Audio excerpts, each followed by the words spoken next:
हवाएं रात के सन्नाटे में सिसक रही थीं। पेड़ों की डालियां एक दूसरे से टकराते हुए अजीब सी आवाजें निकाल रही थीं। आसमान पर बादल घिर आए थे, जिससे रात और भी भयानक लग रही थी। राहुल अकेला उस सुनसान रास्ते पर चल रहा था। उसके कदम धीमे हो गए, जैसे उसे किसी अदृश्य खतरे का एहसास हो रहा हो। कुछ देर बाद उसने दूर से एक लकड़ बकड़ के चलने की आवाज सुनी। आवाज पास आती जा रही थी। राहुल के घुटने कांपने लगे। उसने चारों ओर देखा, लेकिन कुछ भी नहीं दिखाई दिया। आवाज अब और भी स्पष्ट हो गई थी। वह एक लकड़ बकड़ की नहीं, बल्कि घसीटने की आवाज थी, जैसे कोई भारी चीज को जमीन पर घसीट रहा हो। राहुल का दिल धड़कने लगा। वह डर के मारे पीछे मुड़कर देखना भी नहीं चाहता था। उसने अपनी चाल तेज कर दी, लेकिन वह आवाज भी उसके साथ साथ तेज होती जा रही थी। अचानक राहुल के पैर किसी चीज से टकरा गए। वह लड़खड़ा गया और जमीन पर गिर पड़ा। उठने की कोशिश करते हुए उसने नीचे देखा। उसकी रूह कांप उठी। उसके पैर के पास एक सड़ा हुआ हाथ पड़ा था। राहुल को उल्टियां आने लगीं। वह वहां से भागना चाहता था, लेकिन उसके पैर मानो जमीन में गड़ गए हों। उसकी आंखों के सामने अंधेरा छा गया।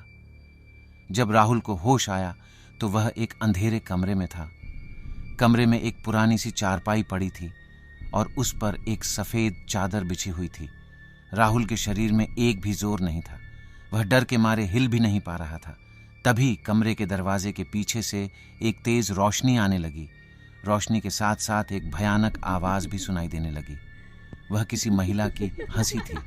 राहुल को लगा कि उसके सीने पर कोई बहुत भारी चीज रखी हुई है। वह सांस लेने के लिए भी संघर्ष कर रहा था। उसने अपने कानों को बंद करने की कोशिश की, लेकिन वह हंसी उसकी खोपड़ी के अंदर गूंज रही थी।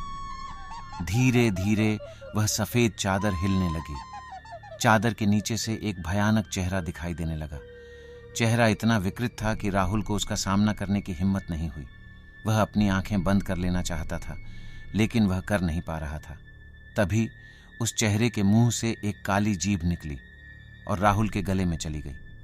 राहुल को लगा जैसे उसकी सांसें रुक रही हैं।